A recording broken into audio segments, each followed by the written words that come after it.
उपनिषद में ईशावास्य,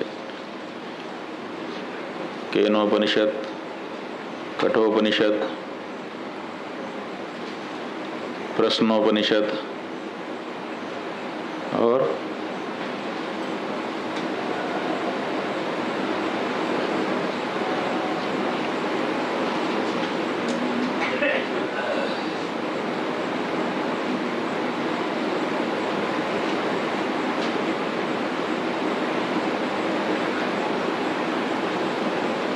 हर क्रम से नाम तो बोल जाइए।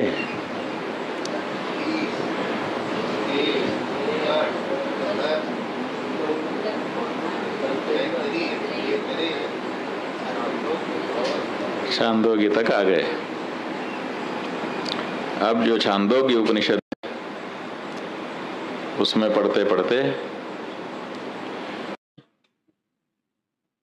प्राण की श्रेष्ठता, क्या आख्यायिका थी? देवताओं और असुरों में संग्राम छिड़ गया। देवताओं ने, हाँ बोलिए,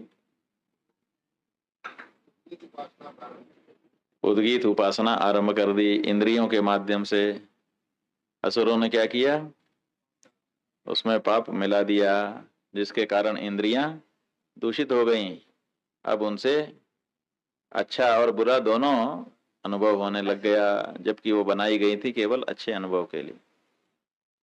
ठीक है, नाक से पहले सुगंध सुगंध केवल सूंघने को मिलती थी, लेकिन जब से असुरों ने उसमें पाप मिला दिया तब से दुर्गंध भी अनुभव होने में लग गई। इसी तरह से आंखों से पहले अच्छा ही अच्छा दिखता था, लेकिन असुरों ने जब से उसमें पाप मिला दिया तो बुरा भी दिखने लगा। इसी तरह से कानों से अच्छा ही सुनाई देता था, असुरों के द्वारा पाप मिला दिए जाने के कारण अब बुरा बुरा भी सुनाई देता है। इसी तरह से त्वचा और रसना इंद्रिय की भी बात है। ठीक है, तो पांचों इंद्रियों में पाप उन्होंने मिला दिया।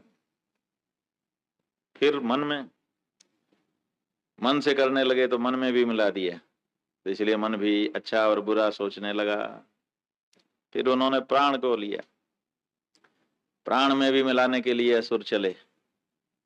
इसमें भी हम पाप मिला देते हैं, लेकिन जैसे पत्थर से मिट्टी का ढेला टकराए तो चूर चूर हो जाता है, उसी तरह से प्राण के सामने उनकी एक न चली। प्राण में बुरा कुछ मिलाया नहीं जा सका, इसलिए प्राण शुद्ध रहा, तो प्राण से उपासना आरंभ हो गई। फिर दूसरी आख्यायिका आ गई, उसमें क्या था? हाँ?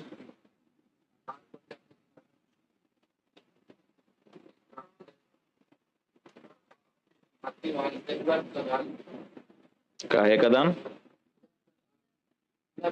हाँ, नहीं नहीं, ऐसा नहीं। शिलक, दालभ्य और प्रवाहन, जयबली, ये दूसरा आख्यान। तीनों जो है अलग अलग जगह पे थे, उद्गीत उपासना करने वाले। उनमें से तीन श्रेष्ठ हुए और तीनों श्रेष्ठ एक जगह पर इकट्ठा हुए। दूसरी आख्यायिका ये है बंधुओं, आप लोग जो है ज्यादा तेजी से आगे बढ़ रहे हैं। दूसरी आख्यायिका में बताया कि जब उन्होंने उद्गीत आराधना उपासना शुरू कर दी तो उनमें तीन जो हैं वो कुशल निकल गए। उनके नाम है शिलक, दालभ्य और प्रवाहन जयबली। तो तीनों एक जगह पर इकट्ठा हुए और तीनों में बातचीत होने लगी। दालभ्य और शिलक द्वारा जब बातचीत की गई तो उन्होंने एक दूसरे का आश्रय पूछना शुरू किया। तो दालभ्य का जो मत था उसका शिलक द्वारा खंडन कर दिया गया। कहा कि तुम्हारा अभी सामगान प्रतिष्ठित नहीं है, इसलिए तुम जो है मत बोलो, नहीं तो माथा नीचा हो जाएगा। फिर शिलक का जो मत था उसका प्रवाहन जयबली ने खंडन कर दिया। क्या कहा कि आकाश ही ब्रह्म है, सर्वभूतों का कारण आकाश है। बाकी लोग वहां तक नहीं पहुंच पा रहे थे, ये आकाश तक पहुंच गए, तो इन्होंने कहा आकाश ही सर्वभूतों का आश्रय है। इस तरह से ये आख्यायिका पूरी हुई। इस आख्यायिका का तात्पर्य क्या निकला? इस आख्यायिका का तात्पर्य निकला कि परिच्छिन्न से अपरिच्छिन्न की ओर, सूक्ष्मता से माने परिच्छिन्नता से विशालता की ओर जा रहे हैं। जैसे जैसे आप संसार की आराधना करना शुरू करेंगे, वैसे वैसे आप बहुत कुछ छोड़ करके थोड़ा लेने लगेंगे, है ना।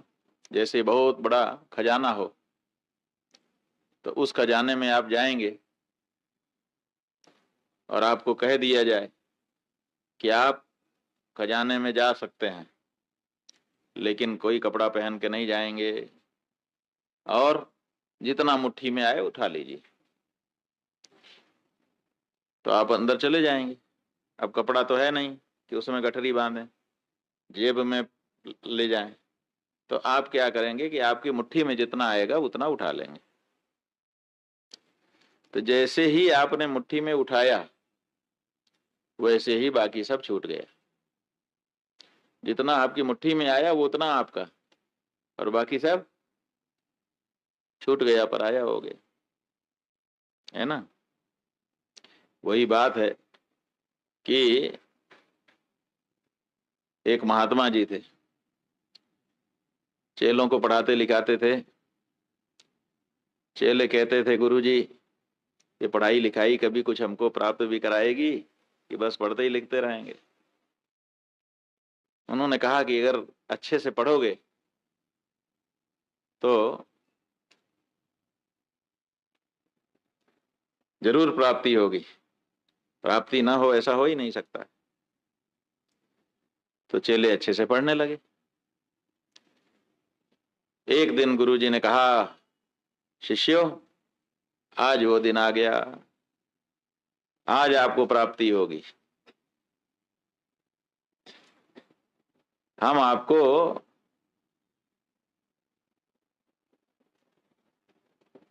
खजाने में ले चल रहे हैं, एक से एक खजाने हैं, उन खजानों में आपको लेके चल रहे हैं। लेकिन एक बात बता दें,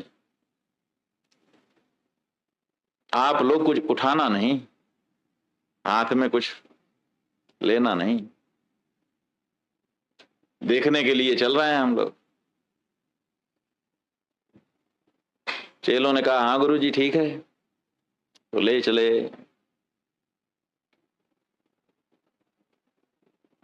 पहले व्यंजनों के खजाने में ले गए, बढ़िया बढ़िया लड्डू, पेड़ा, बर्फी, ये वो जिन जिन की चीजों के लिए सामान्य लोगों का मन ललचाता है, वो सब चीजें उसमें व्यंजन बने बने थाल में सजा सजा के रखे थे। और ऐसे ही प्रवेश करते ही ऐसी सुगंध आ रही थी कि मन तर हो जा रहा था। ऐसा लगता था कि क्या ना उठा के खा लो, लेकिन गुरुजी ने तो कह दिया था कि कुछ भी हाथ में नहीं लेना, देखने के लिए केवल चलना है। तो गुरुजी ने कहा, भाई देखो ये व्यंजनों का खजाना है। कि हाँ गुरुजी है। तो गुरुजी कुछ ले सकते हैं? कहा नहीं, हमने बता दिया था कि लेना नहीं, हाथ खाली रहना चाहिए। कहा गुरुजी ठीक है, आप आगे आगे दिखाते हुए चलिए, हम लोग पीछे पीछे देखते चलते हैं। तो जिसको जो पसंद था धीरे से मुट्ठी में रख लिया कि आगे चल के काम आएगा। अब गुरुजी ने कहा था खाली हाथ रखना, लेकिन उन्होंने उठा लिया। फिर गुरुजी आगे गए, एक से एक कपड़े का अंबार लगा था।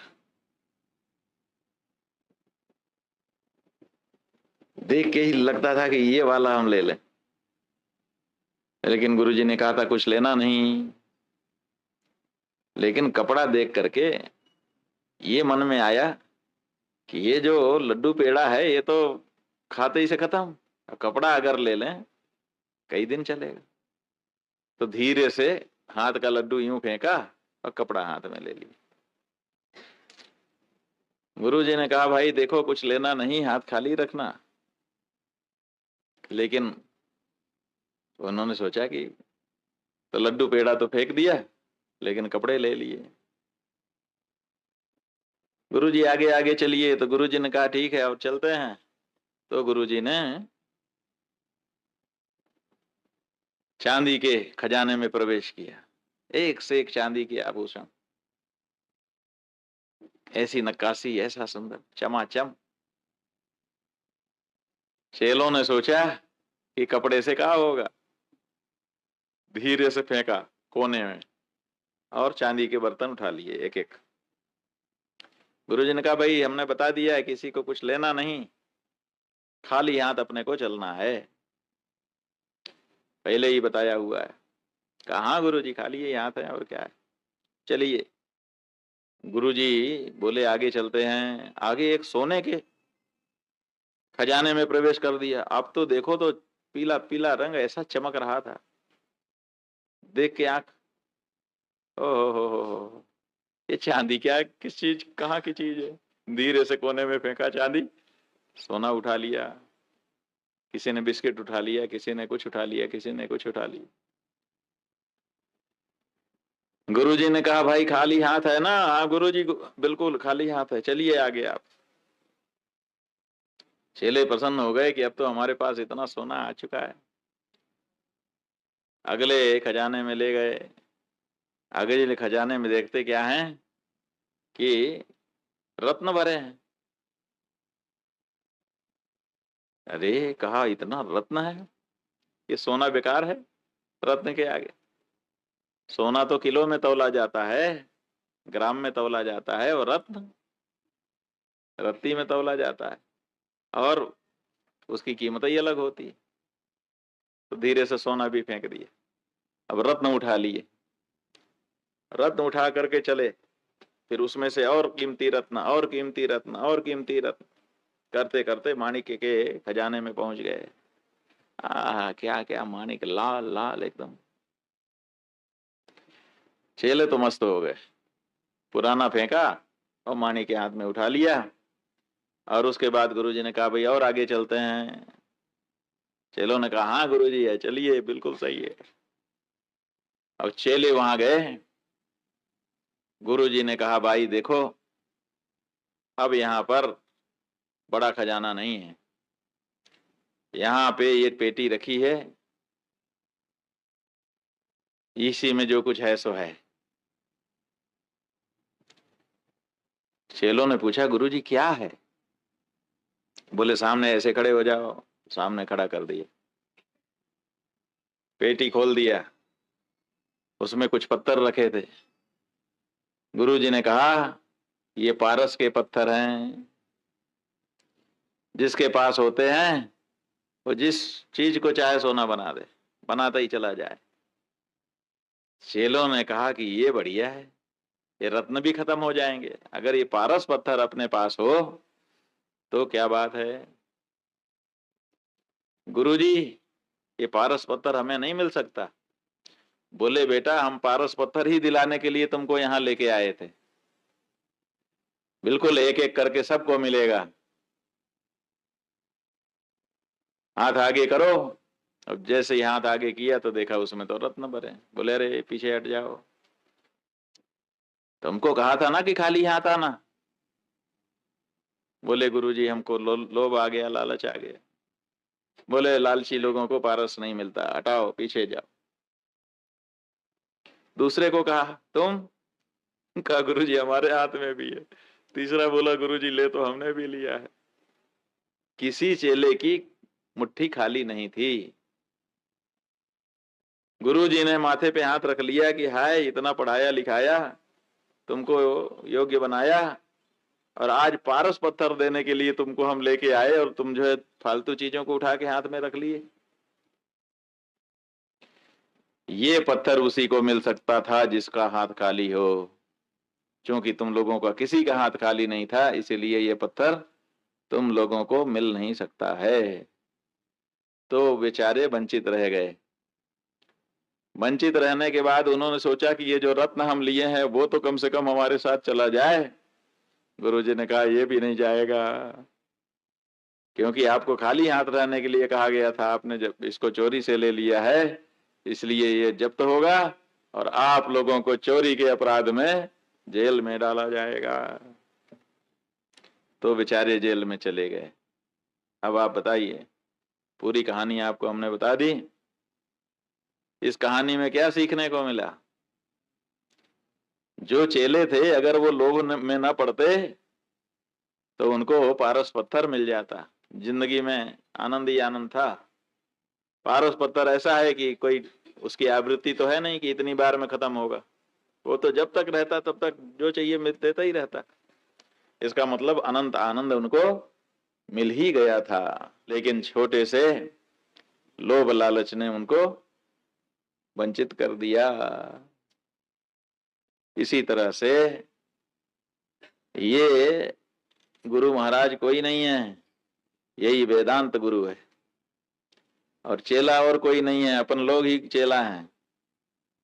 और गुरु महाराज वेदांत शास्त्र हमको पारस पत्थर की तरफ लेके जा रहा है, लेकिन हम हैं कि कुछ न कुछ मुट्ठी में पकड़ते ही जा रहे हैं। ये छूटा तो ये छूटा तो ये छूटा तो ये, मुट्ठी खाली रखी नहीं रहे हैं। और जिसकी मुट्ठी खाली नहीं होती उसको ये पारस पत्थर मिलता नहीं है। सही है? इसलिए इसमें तो मुट्ठी खाली करना पड़ता है।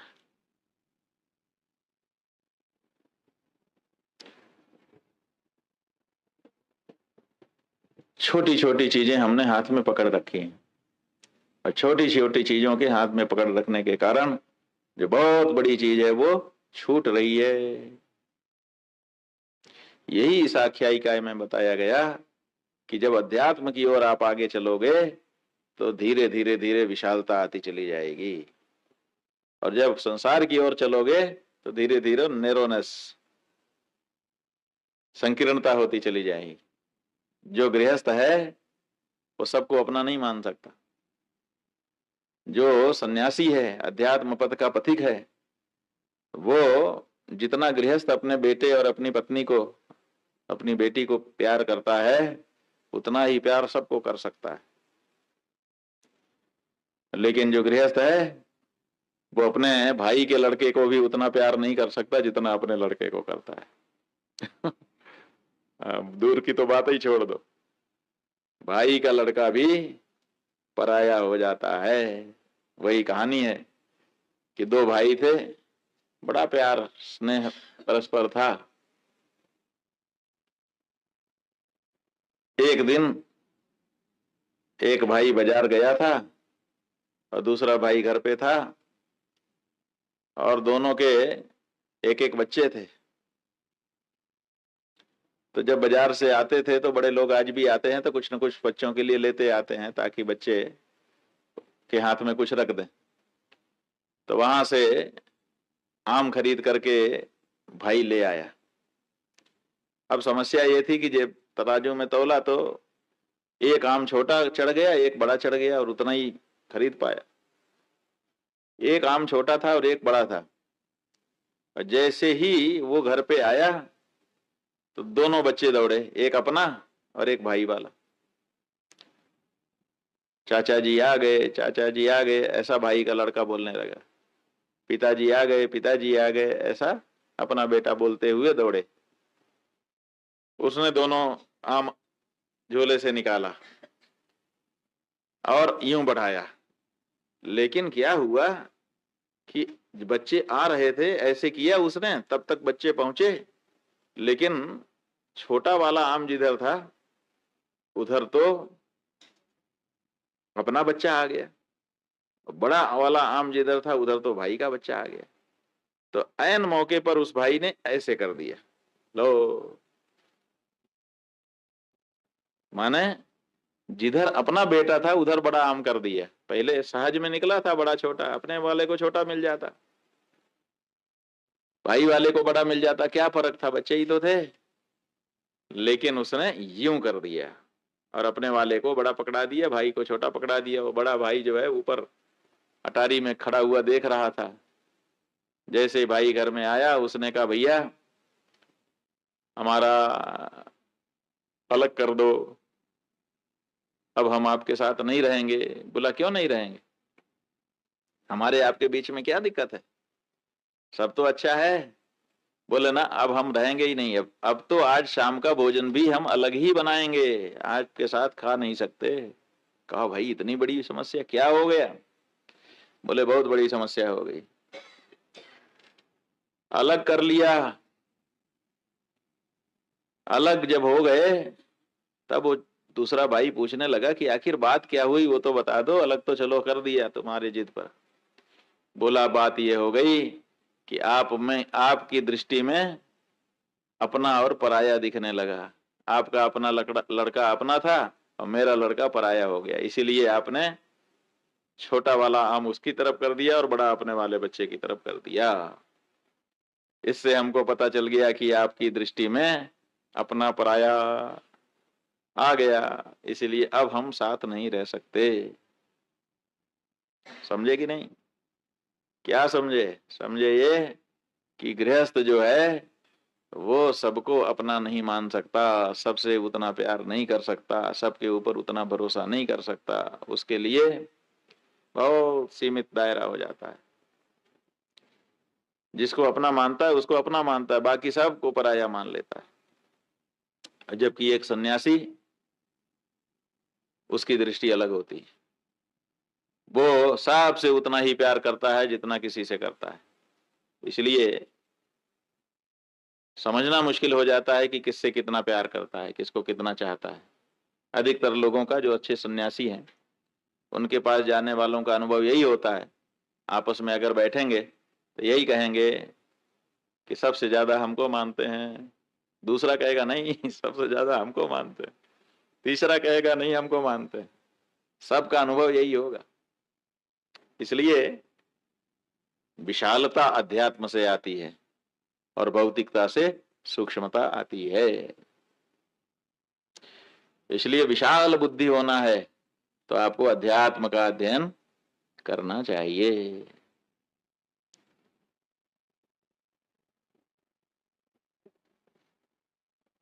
जब हमारा कुछ नहीं है तो सब हमारा है, और जब हमारा कुछ है तो उतना ही हमारा है, बाकी सब पराया है। समझे कि नहीं। इसलिए ये तीनों जो थो, इन तीनों की बातचीत वाली जो आख्यायिका है, इस आख्यायिका से ये सिद्ध हुआ कि जो उद्गीत उपासना करने वाले लोग हैं उनकी दृष्टि क्रमशः बढ़ती चली जा रही है, विशालता आती चली जा रही है। ये विशालता जो है यही ब्रह्म का स्वरूप है। ब्रह्म जो है अत्यंत विशाल है, इतना विशाल कि उससे बड़ा कुछ नहीं। तो जब जिसके प्रति हम आकर्षित होंगे उसी के जैसे तो हो जाएंगे, तो इसलिए हमें भी विशालता आने लग जाती है। ठीक है।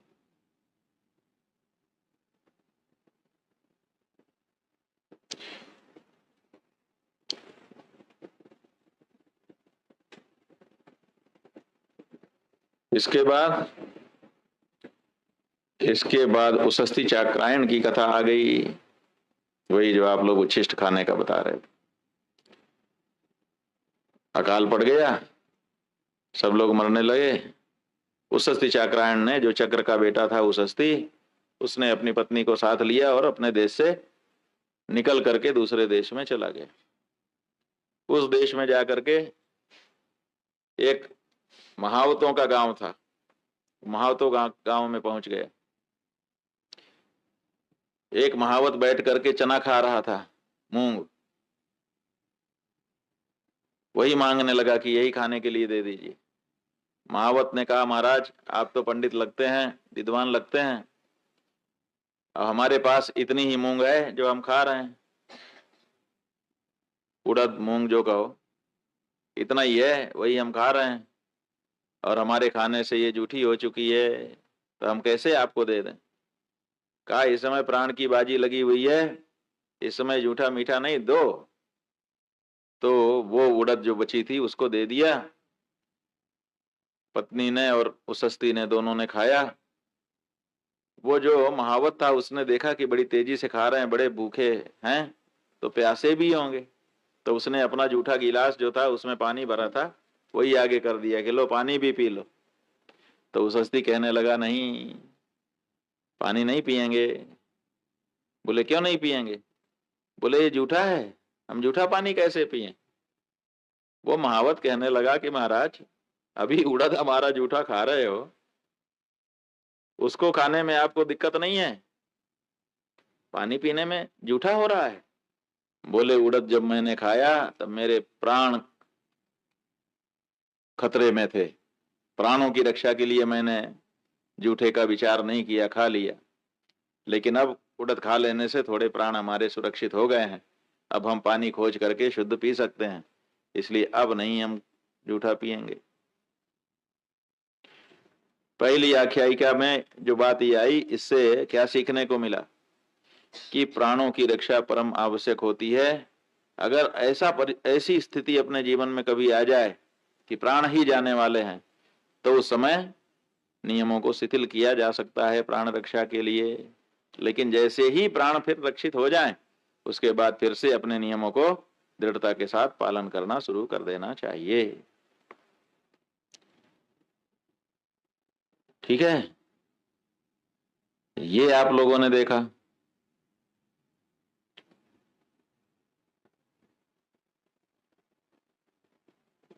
फिर पत्नी ने थोड़ा खाया और थोड़ा सा अपने आंचल में गठिया लिया, क्योंकि जानती थी कि दोबारा इनको जब भूख लगेगी तो कहां से देंगे, इसलिए आधा आधा करके उस हस्ती ने बांटा था। आधा उड़द अपने ले लिया था, आधा पत्नी को दे दिया था। लेकिन पत्नी पत्नी ने आधे में से भी आधा किया, आधा खा लिया और आधा अपने आंचल में किनारे में बांध लिया। किस लिए बांध लिया? कि अगर हमारी पति देव को फिर से भूख लगेगी तो हम दे सकेंगे। ये माता का हृदय। माताएं जो है अपना पेट काट के भी अपने बच्चों का पालन करती, तो पति भी इस मामले में बच्चा ही होता है। पत्नी जो है वो बच्चे की तरह से ही तो पति की सेवा करती, इसलिए ये माता का गुण उसमें दिखाई दिया। दूसरा दिन हो गया, सवेरे वो उठा, बोला क्या करूं, कुछ खाने को मिलता तो यहीं पे सुना है कि यज्ञ हो रहा है, उसमें जाके मैं भर्ती हो जाता, यज्ञ में तो कुछ दक्षिणा मिलती, फिर अपना जीवन चलता। पत्नी बोली चिंता मत करिए, है। बोले क्या है? हम लोगों के पास तो कुछ नहीं था। बोली कल उड़द मिले थे ना? बोले हाँ। बोले तुमने खाया नहीं? बोले हमने खाया, लेकिन आधा खाया, आधा अभी हमने गठिया करके रखा है। उस हस्ती ने वो उड़द रख लिए, वो खा लिए। उस हस्ती कहने लगा कि तुम्हारा जो त्याग है वो अभिनंदनीय है। इतने दिनों की भूख के बाद भी तुमको जब कुछ मिला तो तुमने उससे आगे बचा करके रख लिया, आगे के लिए थोड़ा सा खाया, और फिर खा करके पानी पी करके वो चला गया यज्ञ में। और वहां पर यज्ञ में प्रस्तोता, उद्गाता और प्रतिहार तीनों मिल गए। और उन तीनों से उसने प्रश्न पूछा, कहा कि ये बताओ, ये जो देवता हैं, जो मंत्र तुम बोल रहे हो, इस मंत्र का देवता कौन है? प्रस्तावक से पूछा, वो नहीं बता पाया। उद्गाता से पूछा, वो नहीं बता पाया। और प्रतिहार से पूछा तो वो भी नहीं बता पाया। ठीक है, इससे क्या समझ में आया? इससे ये समझ में आया कि जो भी हम करें अर्थ ज्ञान पुरस्सर करें। केवल यूं ही रट लेने से अध्ययन हो गया ऐसा मानना सही नहीं है। प्रायः जो उपनिषद के अतिरिक्त अध्ययन करता है, वेद के जो वेदाध्ययन करते हैं ना कि हम वैदिक हैं, आप उनसे पूछ लीजिए कि ये बताइए जो ये वेद मंत्र आप बोल रहे हैं, बोलो एक वेद मंत्र, ये अथर्ववेदी हैं हमारे, बोलिए।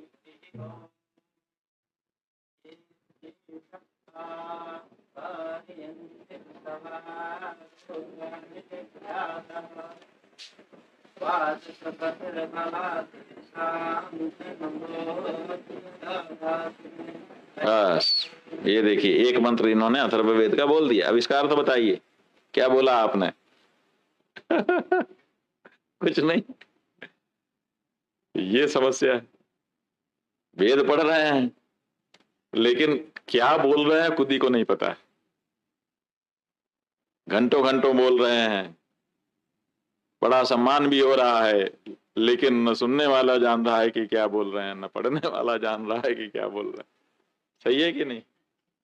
तो ये जो आख्यायिका है ये क्या कहती है कि अर्थ ज्ञान पुरस्सर वेदाध्ययन होना चाहिए। केवल शब्द ज्ञान पुरस्सर आप करेंगे, केवल शब्द अगर पकड़ लेंगे और उसी को याद करके बोलेंगे तो उससे काम आपका चलेगा नहीं, उसका अर्थ भी आपको जानना पड़ेगा। प्रायः अधिकतर लोग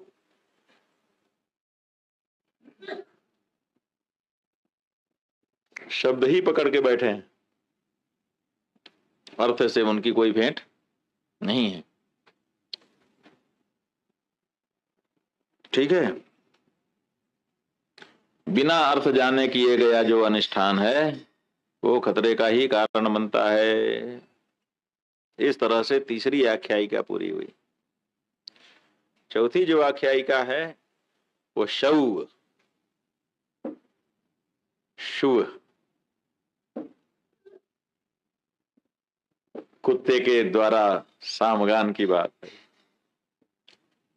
एतस के पुत्र जो बक हैं, जिनको दालभ्य भी कहा जाता है, वो बेचारे स्वाध्याय करने के लिए, तपस्या करने के लिए अपने गांव से बाहर जाके एकांत में कुटिया बना के रह रहे थे।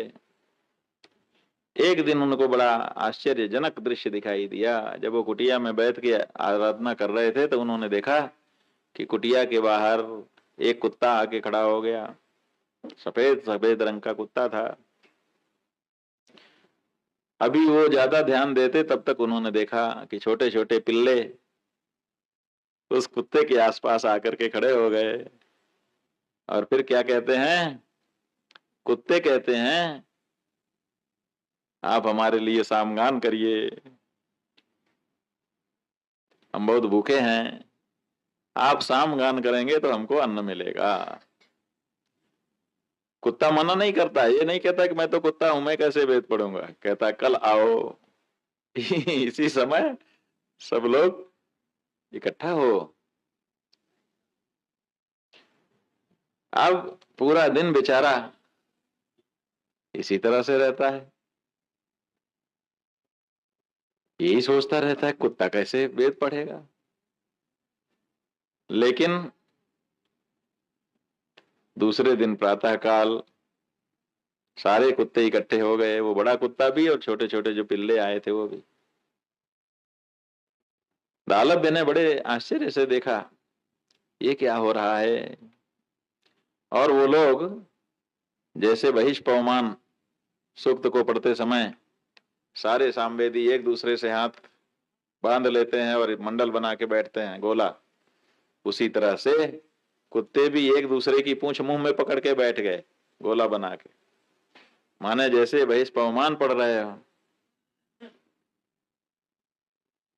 हरे राम, ये क्या हो रहा है। और उसके बाद उन्होंने साम पढ़ना शुरू कर दिया। ये शुरू किया और वो मंत्र पढ़ा जिसका अर्थ है कि हम खाएं, हम पिएं। हे देव सविता, आप हमारे लिए यहाँ अन्न ले आइए। हे अन्नपते, हमारे लिए अन्न लाओ, अन्न लाओ।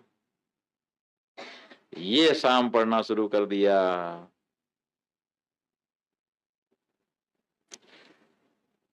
ये आख्यायिका इस तरह से पूरी होती है। इस आख्यायिका में क्या बताया गया कि इस संसार में चाहे पशु हो, चाहे पक्षी हो, चाहे मनुष्य हो, सबकी जरूरत अन्न है ना।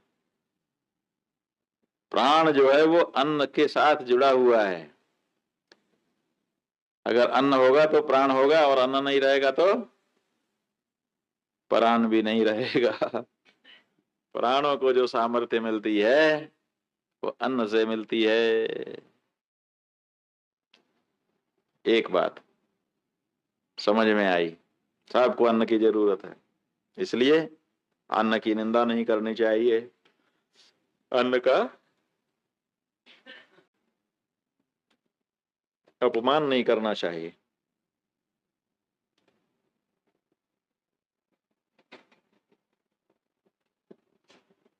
और दूसरे ये बताया कि इस संसार में सारी शक्तियां और प्राण माने अन्न एक दूसरे से जुड़े हुए हैं। सब के सब उसी परमेश्वर पर आधारित हैं। ये सुन लिया। उसके बाद अब आज शुरू होगा। इतना तो कल का था। 4 आख्यायिकाएं आपको कल सुनाई गई थी छांदोग्य उपनिषद से। अब आज आगे अगली जो आख्यायिका है वो चतुर्थ अध्याय के प्रथम और द्वितीय खंड से है। चतुर्थ अध्याय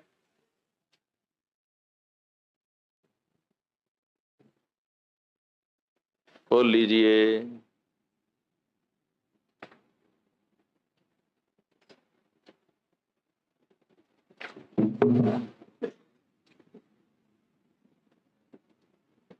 चतुर्थ अध्याय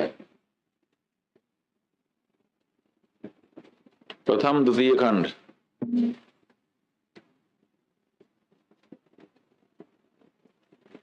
जानश्रुतिर्ह पौत्रायणः श्रद्धा देयो बहुदायी बहुपाक्य आस सह सर्वत आवसथान मापयान चक्रे सर्वत एव मेस्त्यन्तीति। ये लीजिए। एक राजा थे जानश्रुति, जिनका नाम था जानश्रुति ही पौत्रायण। पौत्रायण है, पौत्र के पुत्र पौत्रायण।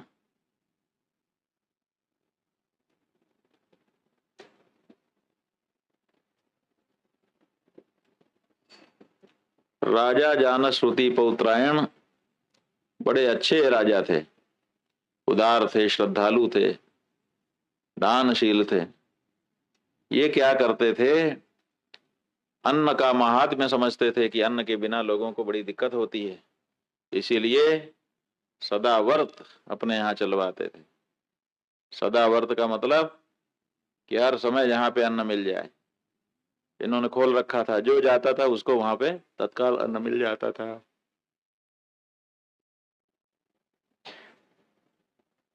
और साथ ही साथ अतिथियों के रुकने के लिए अतिथि गृह भी बनाते थे।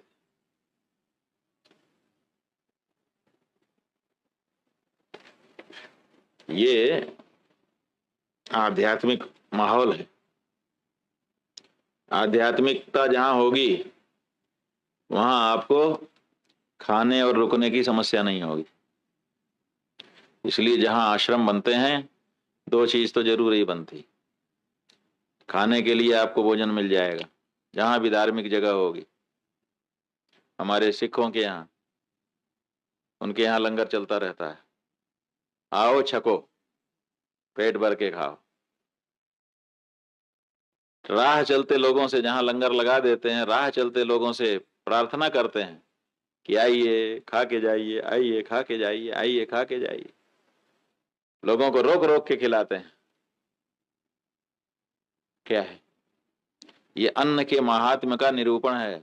जानते हैं कि अन्न बहुत महत्वपूर्ण वस्तु है, और अन्न अगर किसी के पेट में चला जाता है तो उससे बहुत जुड़ाव महसूस होता है।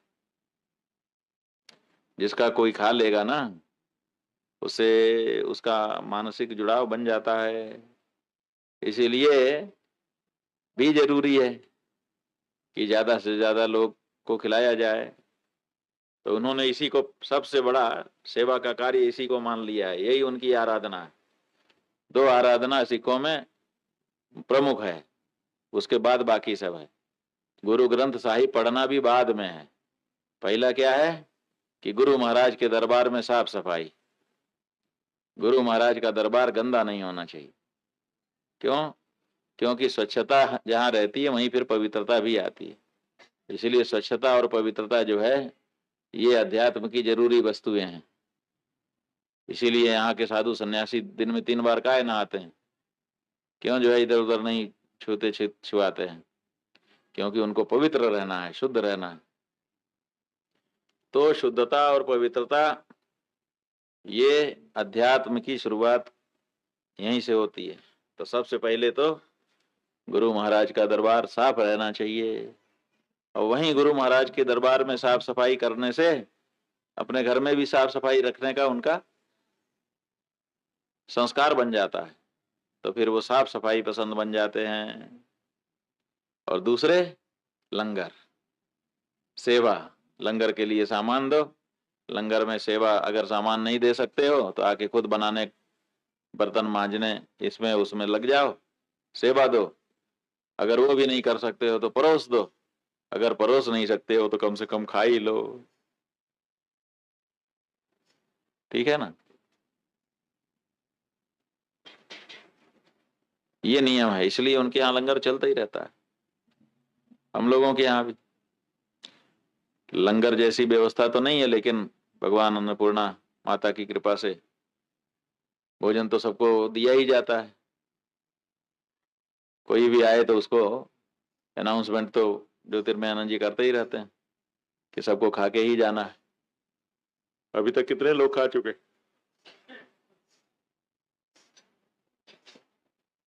रोज का लिखवा दिया करो। जो पंगत बैठे, एक पंगत, दो पंगत, पंगत एक इतना, पंगत दो, ऐसे एक अंदाजा रहता है। उसका कोई मतलब नहीं है, फिर भी अच्छा लगता है। जैसे जब करते समय भगवान का नाम जितनी बार ले लो अच्छा है, लेकिन जब गिन के करते हैं ना तो अच्छा लगता है। वैसे ही नहीं, बाद में ध्यान रहता है कितना हमने किया, तो अच्छा लगता है। बाकी तो कोई बात नहीं। तो ये जो जाना श्रुति राजा था, ये जाना श्रुति राजा जो है, ये हर समय अन्न सत्र सदावर्त चलाए रहता था, और विश्राम गृह अतिथियों के लिए बनवाता था, ताकि लोग आए खाएं, और अगर रुकना चाहें तो रुक भी जाएं। इसके कारण उसका बड़ा यश हो गया था। ये तो सब उसका अच्छा पक्ष था, लेकिन एक थोड़ी सी समस्या भी थी। वो थी कि इस बात का उसको गर्व भी था कि मैं अन्न क्षेत्र चलवाता हूं। एक दिन अपने छत पे वो राजा बैठा था। रात का समय था, चांदनी रात का। नीचे गर्मी लगती है तो लोगों ने छत में तखत लगा दिया था। तो राजा साहब ऊपर छत पे जा करके बैठे थे। थोड़ी देर में थक गए तो थोड़ा लेट भी गए। अब उसी समय क्या हुआ कि कुछ हंस वहां से उड़ के जा रहे थे छत के ऊपर से। असल में वो ऋषिगण थे, हंस का रूप धारण करके जा रहे थे। आप लोग ये भी जान लीजिए कि कभी कभी ये तो पशु है, ये तो पक्षी है, ये तो अमुक है, ऐसा सोच करके आप लोग किसी का भी उपहास कर देते हैं, किसी का भी अपमान कर देते हैं। इससे बचिए। पशु पक्षी में भी कभी कभी बड़े बड़े महात्मा, बड़े बड़े सिद्ध कभी कभी तो देवता भी यही सब रूप बना करके आते जाते रहते हैं। तो कहीं ऐसा ना हो कि भूल से उन देवताओं के लिए, उन ऋषियों के, महर्षियों के, सिद्धों के लिए आपके मन से, मुंह से अपशब्द निकल जाए। इसलिए अपमान तो किसी का भी करना नहीं चाहिए। तो वो हंस उड़े चले जा रहे थे। अब देखिए, वो राजा जो था वो हंसों की भाषा समझता था, और उसने सुना, क्या सुना? पीछे उड़ रहा जो एक हंस था, उसने आगे वाले हंस से कहा, अरे महानुभाव, देखो जानस श्रुति जो है राजा, इनका तेज कैसे संसार में फैला हुआ है, एकदम सूर्य समझो। इतना कहा, तब तक वो दूसरा क्या कहता है कि बात यह है कि बच के रहना, सूरज के ज्यादा संपर्क में कोई आता है तो जल जाता है, इसलिए सूरज से दूरी ही ठीक है, बहुत पास में जाना ठीक नहीं है। इसलिए राजा जाना श्रुति से बहुत सटना ठीक नहीं है ना। भोजपुरी में कहावत है कि सटला त गईला है, सटला त गईला, सटला त गईला, ट्रक के पीछे लिखा रहता है तो वहीं से हमने पढ़ लिया। माने अगर सटोगे तो गए, इसलिए थोड़ी दूरी रखो, ट्रकों के पीछे लिखा रहता। अगर पास रहोगे, अगर हम अचानक ब्रेक लगाएंगे तो आके घुस जाओगे, गए, खत्म। इसलिए थोड़ा दूर चलो हमसे, पीछे गैप रखो, ये मतलब है उसका।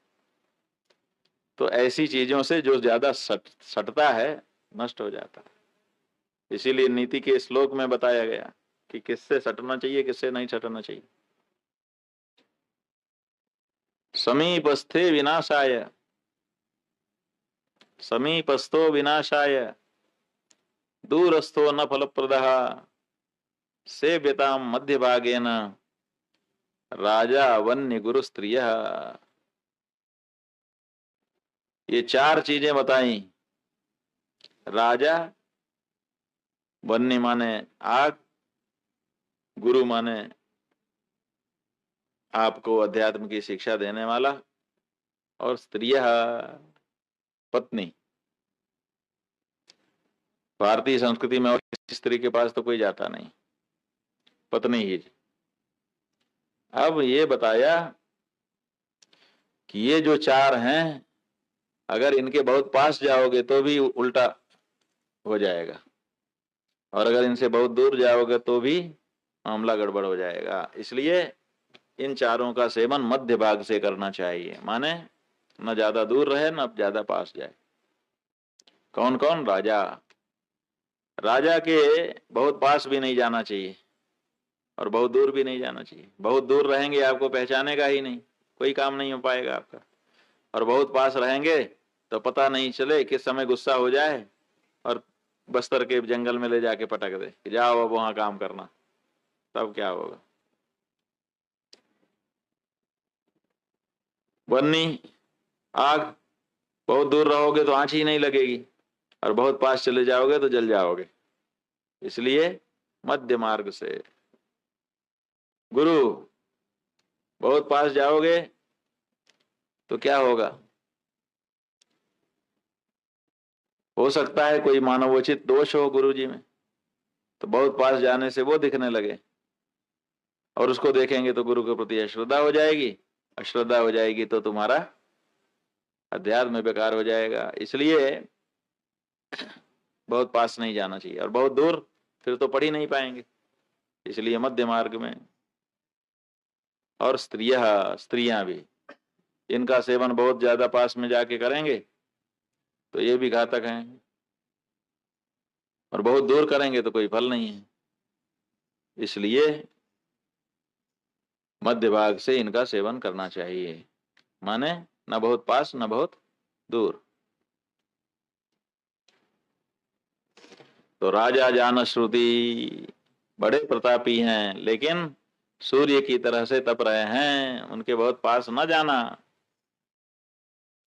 कहीं जल न जाओ। अब जब ये पीछे वाले हंस ने आगे वाले हंस से कहा, तो आगे वाला हंस बोल रहा है ना। आगे वाला क्या बोला कि अरे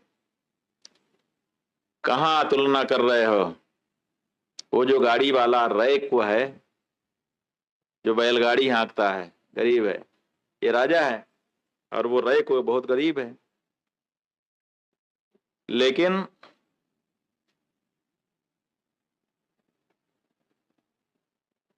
उनसे इनकी तुलना नहीं हो सकती। जैसे पांसे के खेल में 4 का अंक आते ही बाकी सारे छोटे अंक उसी के अंतर्गत आ जाते हैं, वैसे ही ये रैको में समा जाएगा।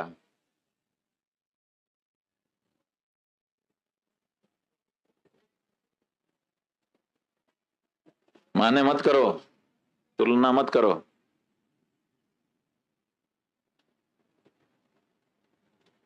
ये जो राजा है, रैको के पुण्य के आगे कहीं इसकी गिनती नहीं है, वो ज्यादा पुण्य वाला है रैको। राजा ने कहा भाई उधर तो ये चले गए, हंस तो ये बात करते हुए उड़ते हुए जा रहे थे, उड़ के चले गए। और ये जो राजा है, ये तखत पे सोया सोया सोचने लगा, मेरे से भी ज्यादा पुण्यात्मा, मेरे से भी ज्यादा कोई पुण्यात्मा, और वो भी रैको। बताइए, मैं इतना बड़ा सदाव्रत चलाता हूं, इतना लोगों के लिए निवास स्थान बनवा के, धर्मशाला बनवा के रखा है, इतना पुण्य कार्य करने वाला मैं, और ये हंस कह रहे थे कि वो गाड़ी चलाने वाला, बैलगाड़ी हाँकने वाला, वो हमसे ज्यादा पुण्यात्मा।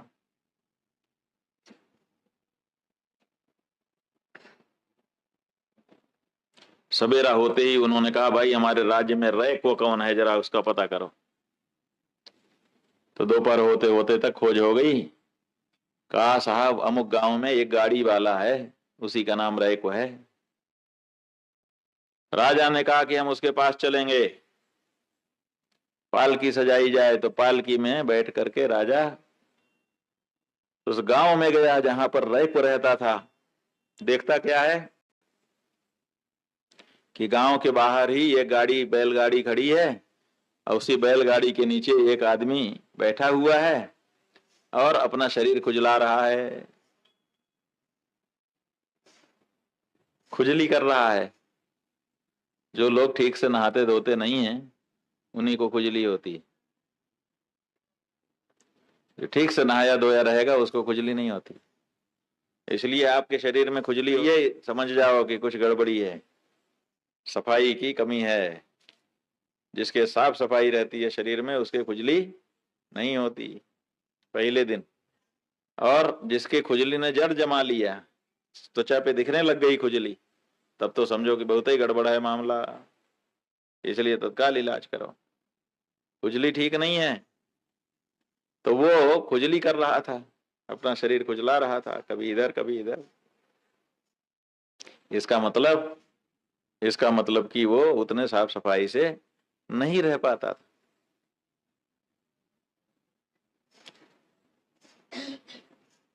राजा ने सोचा कि भाई हम आए हैं, तो ऐसे तो जाना ठीक नहीं होगा, हमको कुछ ले करके जाना चाहिए,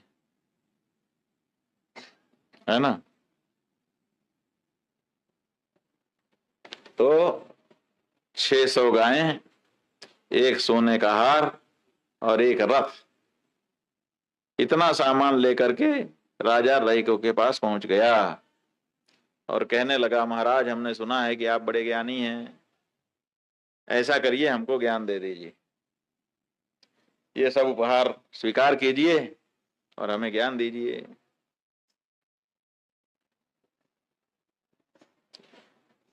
वो रई को बोला कि अरे शूद्र, राजा को कह रहा है, अरे शूद्र,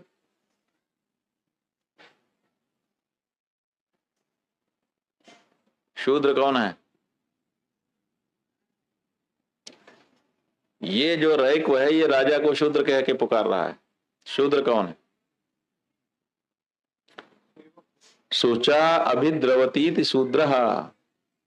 शूद्र शब्द की व्याख्या है शु माने सुचिता, और उससे जो दूर रहे उसका नाम शूद्र होता है। तो सुचिता माने पवित्रता का अर्थ भी होता है, और सुचिता का मतलब शोक। जब हमारे मन में शोक आ जाता है तो हमारा मन भी मैला हो जाता है। तो शोक से जो व्याप्त है वही शूद्र है, माने शोक से व्याकुल राजा। कहा रे शूद्र, ये हार, ये गौएं, ये रथ, ये सब अपने पास रख, मुझे नहीं चाहिए। मना कर दिया कि हमें तो ये सब चाहिए नहीं। तो यहाँ जो शूद्र शब्द है वो जाति का वाचक नहीं है, यहाँ राजा की व्याकुलता को दर्शाने के लिए कहा गया। अब राजा तो पीछे हो गया बेचारा, लौट के आ गया, लेकिन उसके मन में ये बात बैठ गई कि हंसों ने उड़ते हुए कहा था कि रे कोई बहुत विद्वान बुद्धिमान है, तो मुझे इससे ज्ञान प्राप्त करना चाहिए। तो थोड़े दिन बाद फिर सज धज के गया, पालकी सजा के, गायें, सोने का हार, रथ, ये सब तो लिया ही, इस बार अपनी कन्या को भी, राजकुमारी को भी ले लिया। कि आवश्यकता पड़ेगी तो राजकुमारी भी मैं दे दूंगा। समझ रहे हैं? इतना सब लेके गया।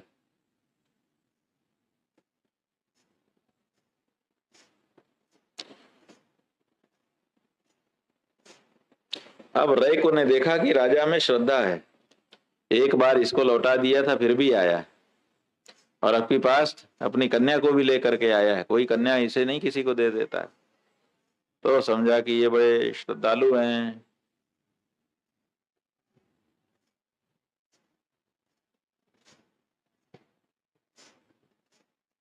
इसीलिए इनका संग्रह कर लेना चाहिए, इनको ज्ञान दे देना चाहिए। और फिर उसने राजा की अनन्य श्रद्धा और तड़प को देख करके संवर्ग विद्या का उपदेश कर दिया, संवर्ग विद्या का उपदेश किया।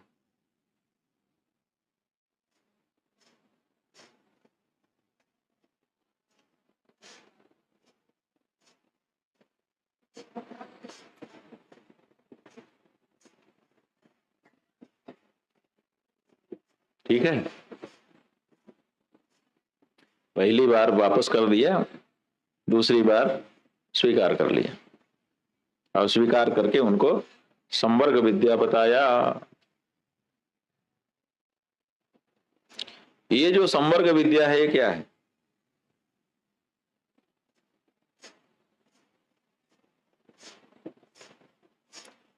ये संवर्ग विद्या वो है कि सबको अपने में समेट लेने वाली विद्या है ना। अब आप देखिए, सबको अपने में समेट लेना। जब हम सोने के लिए जाते हैं तो क्या होता है? तब हमारा हाथ काम नहीं करता, तब हमारे आंख कान नाक काम नहीं करते। ये सब कहाँ जाते हैं? कहा ये सब विलीन हो जाते हैं। किसमें विलीन होते हैं? कहा इंद्रिय से लेकर के मन तक जितने हैं ये सब क्या है? प्राण में ही विलीन होते हैं। इसलिए अपने में समोट लेने वाला प्राण है, सबको अपने में समेट लेता है। प्राण जागृत रहता है, बाकी सब मन सो जाता है, इंद्रियां सो जाती हैं और उनका अभिमान सो जाता है। ये तो एक अर्थ हुआ शरीर अर्थ में। शरीर अर्थ में प्राण ही वो वस्तु है जिसमें हम अपने आप को समेट सकते हैं। शरीर पक्ष में। और अगर अध्यात्म आदि आदिदेव पक्ष में देखें तो बाह्य जगत ही वायु है, संवर्ग है। जब अग्नि बुझती है तो वायु में समा जाती है। सूर्य और चंद्रमा अस्त होते हैं तो वायु में ही विलीन होते हैं। जल सूखता है तो वायु में ही समा जाता है।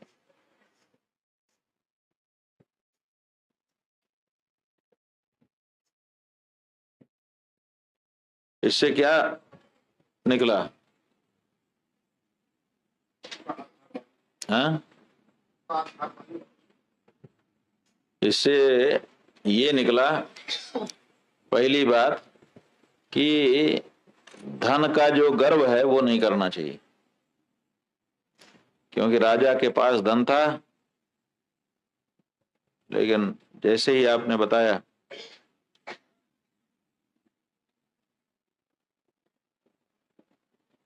क्या कह रहे थे हम तो, हाँ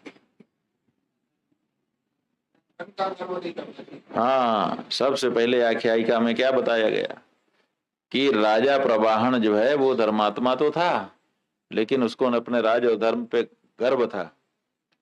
तो हंसों ने उसको बता दिया कि रय को तुमसे भी ज्यादा ज्ञानी और पुण्यात्मा है, तो उसको अपना राज छोड़ करके रय को के पास जाना पड़ा और उसकी शर्त माननी पड़ी, चेला बनना पड़ा।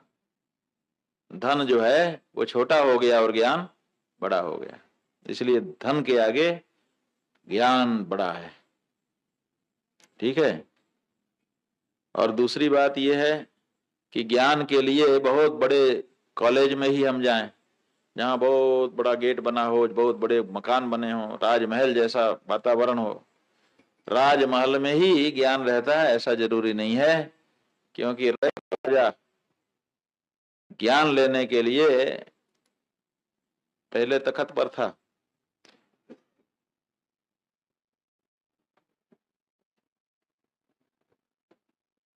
ज्ञान लेने के लिए रैको के पास गया। राजमहल में ज्ञान नहीं था, बैलगाड़ी के नीचे ज्ञान था। इसलिए जरूरी नहीं है कि बहुत बड़े कॉलेज में जिसमें महल जैसा कमरा बना हो उसी में हम पढ़ें तो हम बहुत बड़े ज्ञानी हो जाएंगे। ज्ञान तो कहीं बोरे पे बैठ करके भी असली ज्ञानी सिखाएगा तो उतना ही काम करेगा। इसलिए आजकल जो शिक्षा के मामले में चमाचम दिखाने की कोशिश हो रही है वो धोखे के सिवाय और कुछ नहीं है। असली ज्ञान तो कहीं भी पनप जाता है। ठीक है।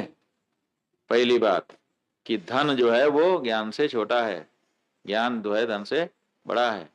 दूसरी बात कि जब तक आपके पास अभिमान है तब तक आपको ज्ञान नहीं मिलेगा। जब आप अभिमान का परित्याग कर देंगे तब आप ज्ञान के अधिकारी बनेंगे। इसलिए निरभिमानिता ही एकमात्र पात्रता ज्ञान की प्राप्ति के लिए है।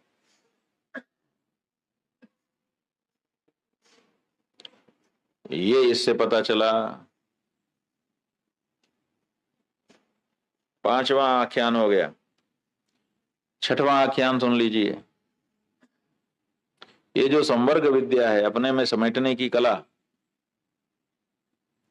इसमें ब्रह्मचारी, शौनक और अभिप्रतारी इनका संवाद है। ठीक है। माने जो पीछे संवर्ग विद्या बताई गई है उसी का ये विस्तार है। अब इस आख्यायिका में क्या कहा जा रहा है? इस आख्यायिका में बताया कि एक शौनक कापेय नाम के व्यक्ति हैं। शौनक कापेय माने कपि के पुत्र शौनक। ये कक्षा सेन के पुत्र अभिप्रतारी। ठीक है। एक तो आंगिरस गोत्र के शौनक कापेय हैं और दूसरे कक्षा सेन के पुत्र अभिप्रतारी हैं।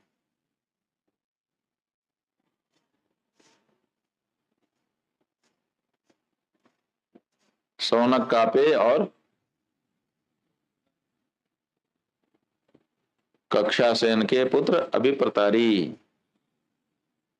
ये दोनों समवर्ग विद्या के अध्येता और उपासक थे। एक समय जब मध्याह्न काल में ये दोनों भोजन करने के लिए बैठे, तो उसी समय संवर्ग विद्या को जानने वाला एक ब्रह्मचारी आ गया और वो भिक्षा मांग रहा था, माने परीक्षा लेने आ गया। असल में वो ब्रह्मचारी ज्ञान ही था, प्राण ही था। तो ब्रह्मचारी का रूप धारण करके दोनों के सामने आ गया, कहने लगा भिक्षा दे दीजिए। भोजन मंडप में घुस गया और वहां आकर के शौनक और अभिप्रतारी से बोला कि हमें भिक्षा दे दो।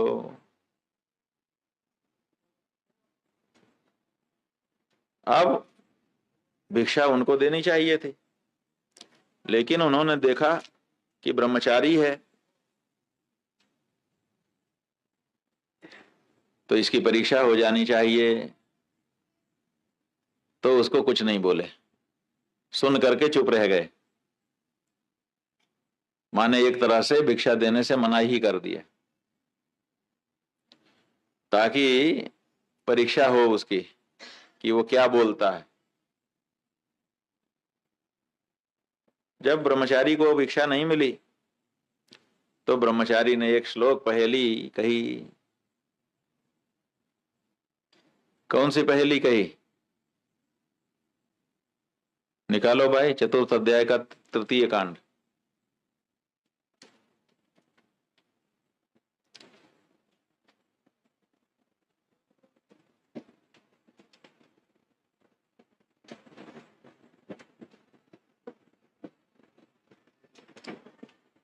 हाँ, आप देखिए, कह रहे सहोवाच महात्मनश्चतुरो देव एकः स जगार भुवनस्य गोपास्तम कापेय नाभि पश्यन्ति मर्त्या अभिप्रतितारिन् बहुधा वसन्तम् यस्मै च एतदन्नं तस्मा एतन्न दत्तमिति।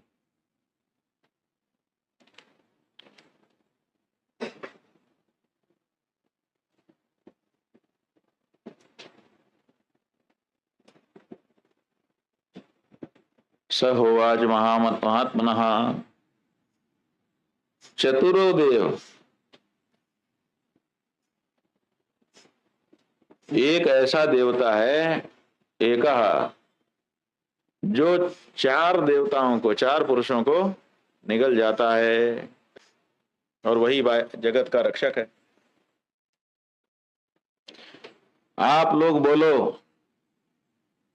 आप लोग तो संवर्ग उपासक हो, तो आप बोलो कि उसको पहचानते हो।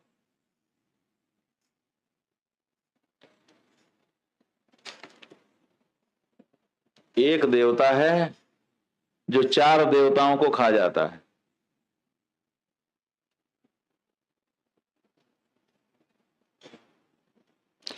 कौन है वो?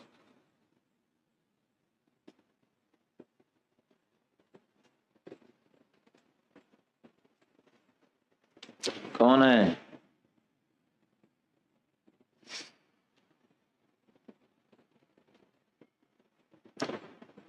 वो प्राण है। पांच जो तत्व हैं, उन पांच तत्वों में से एक तत्व है वायु। वायु के अलावा कौन कौन है? पृथ्वी है, जल है, तेज है और आकाश है। ये जो चार हैं, इनको खाता है। प्राण शरीर में है तो पंच तत्वों का सेवन आप करते हैं कि नहीं करते? ये जो अन्न खाते हैं, ये क्या है? यही तो पृथ्वी है। पृथ्वी से ही उत्पन्न हुआ है ना, तो पृथ्वी है। तो आप रोज पृथ्वी को खाते हो। जल, जल तो पीते ही हो। आग, आग भी रोज खाते हो आप। आग, आग कहाँ खाते हैं? खाते हैं? आग सीधे नहीं खा सकते, इसीलिए उसको तरीके से खाते हैं। जो चीज हम सीधे से नहीं कर सकते उसको तरीके से करते हैं। तो सीधे अंगारा नहीं पकड़ सकते तो चिमटे से पकड़ते हैं। उसी तरह से आग हम सीधे नहीं खा सकते, लेकिन उसको खाना है तो क्या करते हैं कि आग को पहले अनाज में घुसाते हैं, फिर उस अनाज को खा लेते हैं गर्मा गर्म। इस तरह से आग भी खाते हैं। और आकाश, आकाश तो खाते ही। जब खाते हैं तो कैसे खाते हैं? ऐसे उठाते हैं, ऐसे खाते हैं। फिर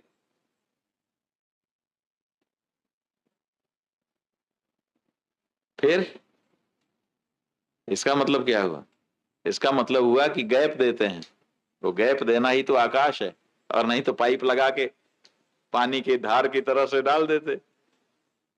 लेकिन ऐसा नहीं करते हैं, बीच में गैप रखते हैं, वो गैप ही आकाश है। तो हम चार चीज खाते हैं: पृथ्वी, जल, तेज और आकाश। और तब जाकर के हमारा वायु श्वासोच्छ्वास करता है, प्राण। ठीक है ना? तो वो पहेली के अनुसार कहता है कि एक देवता है जो चार देवताओं को खा जाता है। क्या उसको आप लोग नहीं जानते? माने प्राण को आप लोग नहीं पहचानते? अरे मैं प्राण हूं, मुझे भोजन देने से मना कर रहा है, ये मतलब। तो अभी प्रतारी बोला, अरे ब्रह्मचारी तुम ठीक कह रहे हो, हम इस रहस्य को जानते हैं। ये जो संवर्ग देव है यही सब का केंद्र है, और यही सब लोगों का भोक्ता है। जो स्वयं कभी किसी से खाया नहीं जाता वही सबका भक्षण करने वाला है। वायु को कोई नहीं खाता, और वायु सबको, प्राण सबको खा जाता है।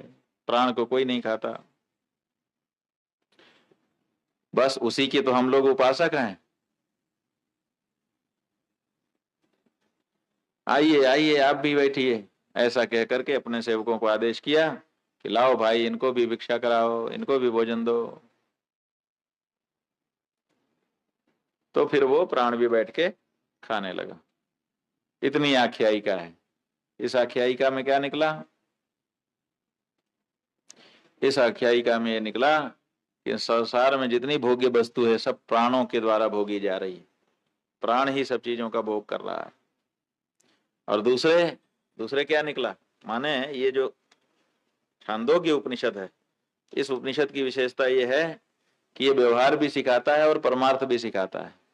तो एक तरफ इस आख्यायिका के माध्यम से क्या सिखा रहा है कि प्राण ही सबका भोक्ता है, और दूसरे, अगर कोई घर में भूखा आ जाए तो उसको भोजन देना चाहिए। आपके घर में जो व्यक्ति भूखा आया है उसको जो भोजन आप देंगे उससे आपके प्राण ही तृप्त होंगे, क्योंकि वो प्राण ही आया है। तो अगर उसको दे देंगे तो उससे वो जो तृप्त होगा सो होगा, असल में आपके प्राण तृप्त होंगे। इसलिए साधक को कभी भी इस संसार में जितने के पास प्राण है उस प्राण का अनादर नहीं करना चाहिए। सबके प्राण की रक्षा करने का प्रयत्न करना चाहिए। इसी आधार पर लोग भूखे तो नहीं हो, भोजन कर लिया कि नहीं, पूछते रहते हैं, ताकि इनकी प्राण संकट में ना पड़े। ये उपनिषद की शिक्षा है।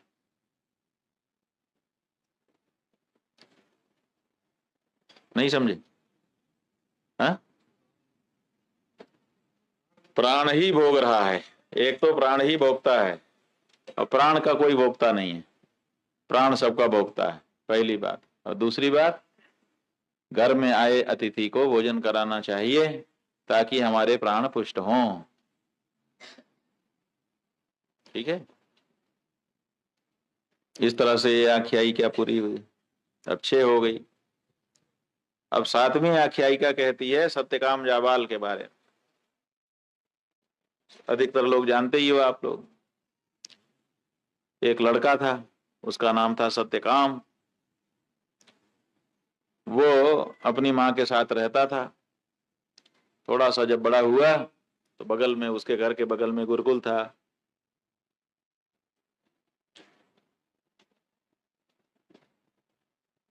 वो देखता था कि छोटे छोटे बच्चे वहां आते हैं, उपनयन संस्कार होता है, फिर वो पढ़ते हैं। उसको बड़ा अच्छा लगता था कि मैं भी ऐसे पढ़ता तो कितना अच्छा होता। तो ब्रह्मचर्य व्रत धारण करके वेदाध्ययन करूंगा, ब्रह्म विद्या की प्राप्ति करूंगा, ऐसी उसके मन में तीव्र इच्छा जाग गई। तो अपनी माँ के पास गया और कहा, माँ मुझे गुरुकुल में पढ़ना है। माँ बोली, ठीक है पढ़ लो, जाओ। तो चला गया गुरुकुल में। गुरुकुल में जब गया, बोले हमें भी पढ़ना है। बोले हाँ, लाओ रजिस्टर में नाम लिखाओ। तुम्हारा नाम क्या है? बोला मेरा नाम है सत्यकाम। का तुम्हारा गोत्र क्या है? तो चकरा गया, क्योंकि गोत्र तो जानता ही नहीं था। बोला मुझे गोत्र का पता नहीं है। का घर में जाके पूछो। तो घर में चला गया।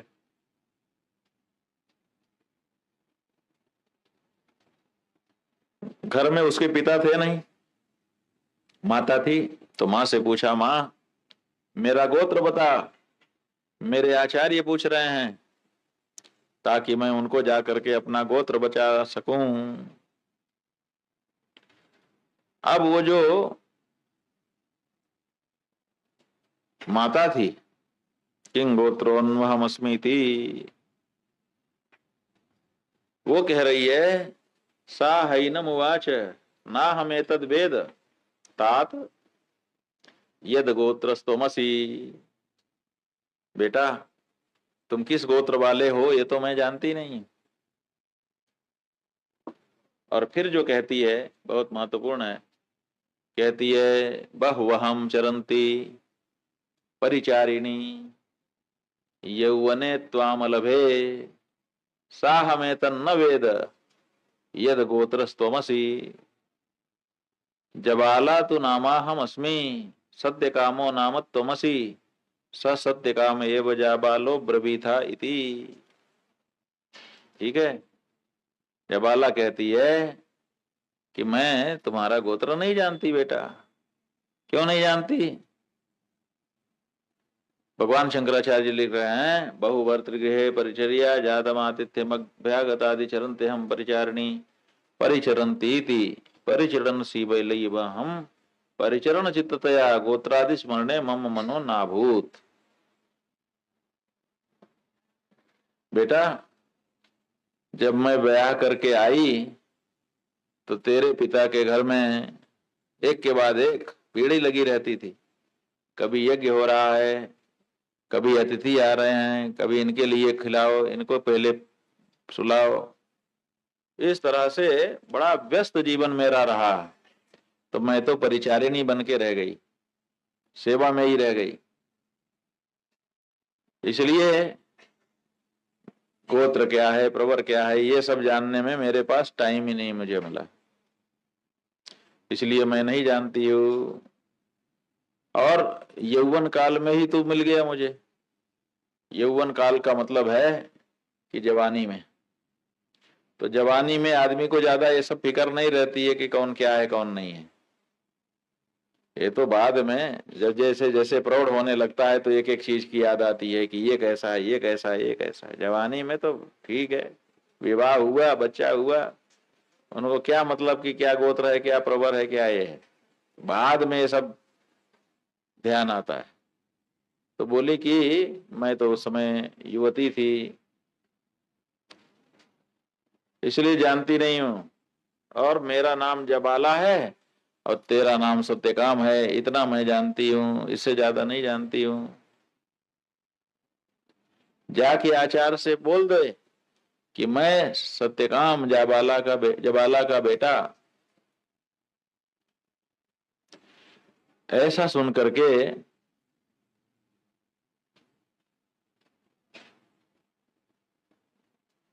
महर्षि गौतम के पास आ गया।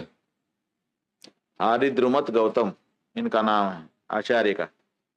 उनके गुरुकुल में चला गया और कहने लगा कि मेरी माँ कहती है कि उसे मेरे गोत्र का ज्ञान नहीं है और उसका नाम जबाला है, मैं सत्यकाम हूं, इसलिए मेरा नाम हो गया सत्यकाम जाबाल।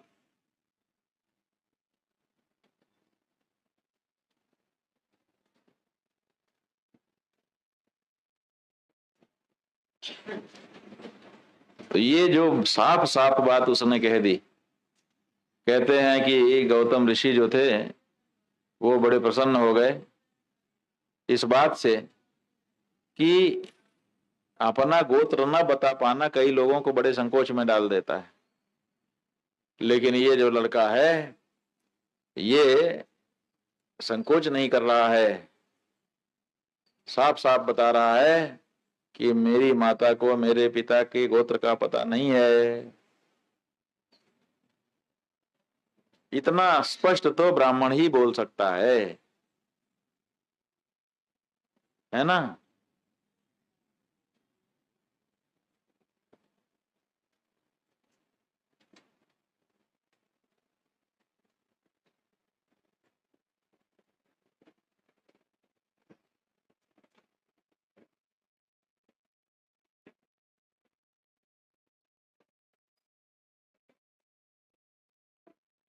बहुत बड़ा डिबेट है।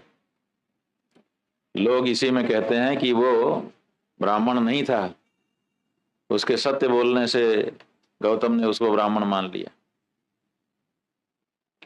शंकराचार्य जी कह रहे हैं कि पति के घर में, अच्छा जैसे वो बोल रही है कि मैं तो बहुअहम चरंती परिचारिणी, मैं तो बहुत जगह पे परिचर्या करती थी, तो ऐसा लगता है कि कई घरों में काम करती थी, कहीं बच्चा हो गया, पता ही नहीं है कि कौन बाप है इसका। जब माँ का कईयों से संपर्क होगा तो वो किसी एक का नाम कैसे बता पाएगी, ऐसा भी अर्थ कुछ लोग निकालते हैं। लेकिन शंकराचार्य जी कह रहे हैं ये बहुभर्तृगृहे परिचर्या जातम आतिथ्य अभ्यागतादि चरंते हम परिचारिणी। भर्ता के घर में बहुत अतिथि आते थे तो मैं उनकी परिचर्या में व्यस्त थी, इसीलिए मैं पिताजी से तुम्हारे गोत्र पूछ नहीं पाई। अब यहाँ एक बात आती है कि भाई ठीक है पति से नहीं पूछ पाई, अब हो सकता है कि पति अब ना रहा हो, मर गया हो, विधवा है, वो भी नहीं बताया है, बता देते कि अब विधवा हो चुकी हूं। लेकिन मान लो वो विधवा भी हो गई थी तो उसके सास ससुर तो होंगे और कुटुंबी तो कोई होंगे, उनसे पूछ सकती थी कि हमारा गोत्र क्या है। लेकिन उसने ये नहीं बताया और कह दिया कि जाके कह दो कि मैं सत्यकाम हूं और जबाला मेरी माँ है, सत्यकाम जाबाल मैं हूं, मेरे गोत्र का पता नहीं मेरी माँ को। अब इससे क्या अर्थ निकलता है, दोनों पक्ष के लोग अपना अपना अर्थ निकालते हैं। जो ये कह रहे हैं कि नहीं वो ब्राह्मण ही था, माता जो है उस परिचारिणी अपने घर में अतिथियों की परिचर्या करती थी, विवाहिता से उत्पन्न संतान थी, उत्तम कुल की थी, ये सब जो लोग कहते हैं उनका भी तर्क है, और जो लोग उल्टा कह रहे हैं उनका भी तर्क है। अपने लोग इसमें अभी नहीं जा रहे हैं, आपको बता दिया कि ये तर्क चलता रहता है चलता रहता है। तो हरिद्रुमत गौतम जो थे उन्होंने कहा कि ये ब्राह्मण है, क्योंकि इतना साफ सत्य ब्राह्मणेतर कोई नहीं बोल सकता, जो ब्राह्मण होगा वही बोल सकता। तो उन्होंने उसको ब्राह्मण घोषित कर दिया कि ठीक है आ जाओ गुरुकुल में, और उपनयन संस्कार कर दिया। अब देखिए यहां पे बात आगे बढ़ती है। जब उन्होंने अपने आश्रम में भर्ती कर लिया था तो उसको पढ़ाना शुरू करना चाहिए था, लेकिन भर्ती कर लिया लेकिन पढ़ाया नहीं, बल्कि उसको 400 दुर्बल गायें दे दी और कहा सत्यकाम ये 400 दुबली पतली हमारी गायें हैं, इनको लेके जंगल में चले जाओ और इनकी सेवा करके इनको शिष्ट पुष्ट बनाओ। बोला गुरुजी ठीक है, मैं करूंगा। कब लौट के आऊं पढ़ने के लिए? कहा जब ये गायें हृष्ट पुष्ट हो जाएं और इनकी संख्या 1000 हो जाए तब लौटना, उसके पहले लौटना भी नहीं। कहा ठीक है। चला गया। कई वर्षों तक निष्काम भाव से गायों की सेवा करता रहा और रोज गायों को गिनता था। गायें उसके सेवा से हृष्ट पुष्ट भी हो गईं और उनकी संतान भी बढ़ने लगी, और देखते ही देखते वो दिन आ गया कि गायें 1000 हो गईं। जब 1000 हो गईं तो उसके मन में आया कि अब 1000 हो गईं, अब लेके चलूंगा, अब गुरुजी हमको पढ़ाएंगे, मैं भी ब्रह्म विद्या जान लूंगा। लेकिन जब वो चलने लगा तो जो बैल था वो सामने आ गया।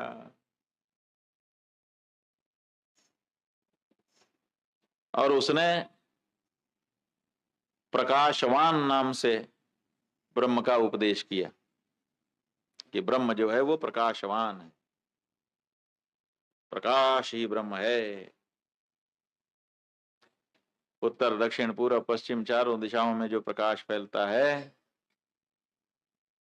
ये ब्रह्म का ही एक पाद है, एक शरण है। माने 54 ब्रह्म ज्ञान उसने दे दिया। किसने दिया? बैल ने दे दिया। उसके बाद अग्नि आ गए। उन्होंने कहा कि ये जो पृथ्वी है, जो अंतरिक्ष है, ये जो स्वर्ग है, ये जो समुद्र है, यही चारों मिलकर के ब्रह्म का द्वितीय पाद हैं और उनका नाम अनंत है। तो एक प्रकाशवान के नाम से, एक अनंत के नाम से इन्होंने भी 54 ब्रह्म ज्ञान दे दिया। फिर और आगे चला तो एक हंस आ गया। उसने कहा अग्नि, सूर्य, चंद्रमा और विद्युत, ये चारों प्रकाश करते हैं, यही चारों ब्रह्मा के तीसरे पाद हैं, माने, और उनका नाम ज्योतिष्मान है। इस तरह से 75% ब्रह्म ज्ञान उसको प्राप्त हो गया। और आगे चला तो एक पक्षी आ गया जिसका नाम है मदगु। वो कहने लगा प्राण, चक्षु, श्रोत्र और मन, ये चारों ब्रह्म के चौथे पाद हैं, इन्हीं का नाम आयतनमान है। इस तरह से चारों ने मिलकर के उसको ब्रह्म ज्ञान का थोड़ा थोड़ा उपदेश कर दिया और सत्यकाम ब्रह्म ज्ञानी हो गया। गुरु के यहाँ नहीं आया अभी पढ़ने की, और पहले ही ब्रह्म ज्ञानी हो गया। उसका चेहरा ब्रह्म ज्ञान से चमकने लगा। 1000 गायों को हाँकता हुआ वो गुरु जी के आश्रम में आया। गुरु जी ने देखा 1000 संख्या भी हो गई है और जो गायें दुबली पतली थी वो भी मोटी ताजी हो गई हैं। गुरु जी के सामने आया। गुरु जी ने कहा बेटा कैसे हो? तुम्हारा चेहरा तो चमक रहा है, ऐसे चमक रहा है जैसे तुमको ब्रह्म ज्ञान हो गया हो। ये बताओ किसी ने तुमको ब्रह्म ज्ञान का उपदेश किया है क्या? सत्यकाम ने कहा महाराज, मैं मना नहीं कर रहा हूं, मुझे अलग अलग लोगों से ब्रह्म ज्ञान की प्राप्ति हुई है, लेकिन गुरुजी जब तक आप नहीं पढ़ाएंगे तब तक मुझे कहां से ब्रह्म ज्ञान होगा, इसलिए मुझे तो आप पढ़ाइए। आप जब पढ़ाएंगे तब। आपकी जो शर्त थी वो मैंने पूरा कर दिया है।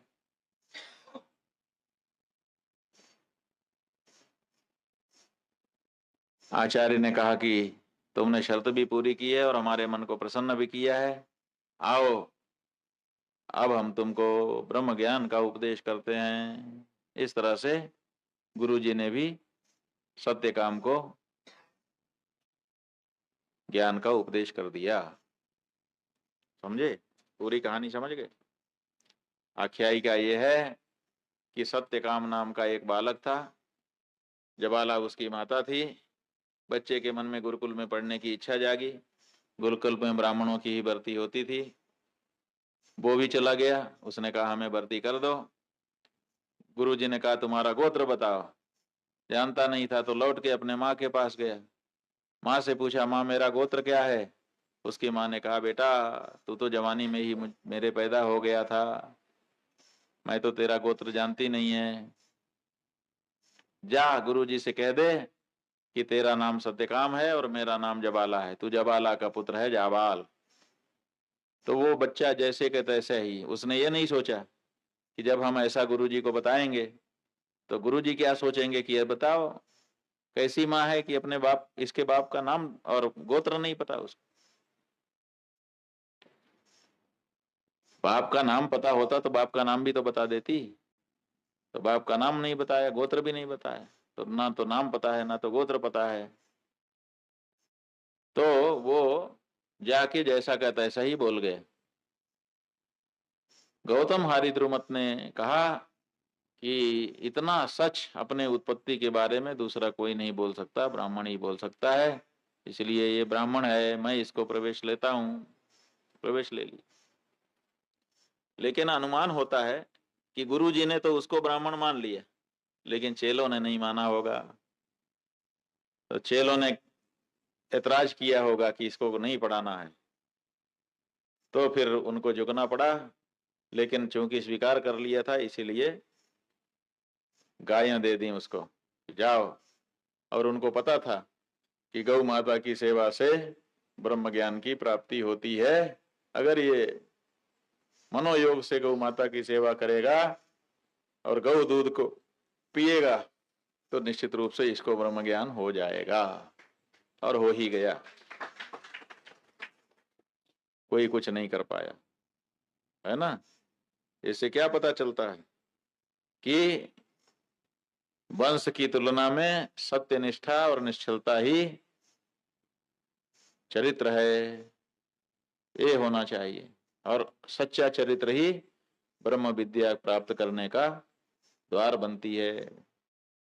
और दूसरी बात कि निष्काम भाव से अगर आप सेवा करो तो गौ माता आपको ब्रह्म ज्ञानी बना देती है। इसलिए गौ सेवा से ब्रह्म ज्ञान होता है। जिनको ब्रह्म ज्ञान चाहिए वो गौ सेवा करते हैं, जिनको ब्रह्म ज्ञान नहीं चाहिए वो काहे को करेंगे, है ना। इस तरह से ये आख्यायिका भी पूरी हुई। आज केवल 2 ही आख्यायिका बताई जा सकी, क्योंकि समय कम पड़ गया। हमको थोड़ी नींद भी आ रही थी बीच बीच में, है ना। बीच बीच में भूल जा रहे थे हम कि हम क्या बता रहे हैं, लेकिन फिर बाद में हट गई। किसी किसी दिन हो जाता है, क्यों होता है पता नहीं। पूर्णमदः पूर्णमिदं पूर्णात् पूर्णमुदच्यते पूर्णस्य पूर्णमादाय पूर्णमेवावशिष्यते। आप्यायन्तु ममाङ्गानि वाक्प्राणश्चक्षुश्रोत्रमथो बलमिन्द्रियाणि। सर्वं ब्रह्म निराकुर्यां मा ब्रह्म निराकरोत् निराकरणमस्तु निराकरणमस्तु अनिराकरणं मे अस्तु।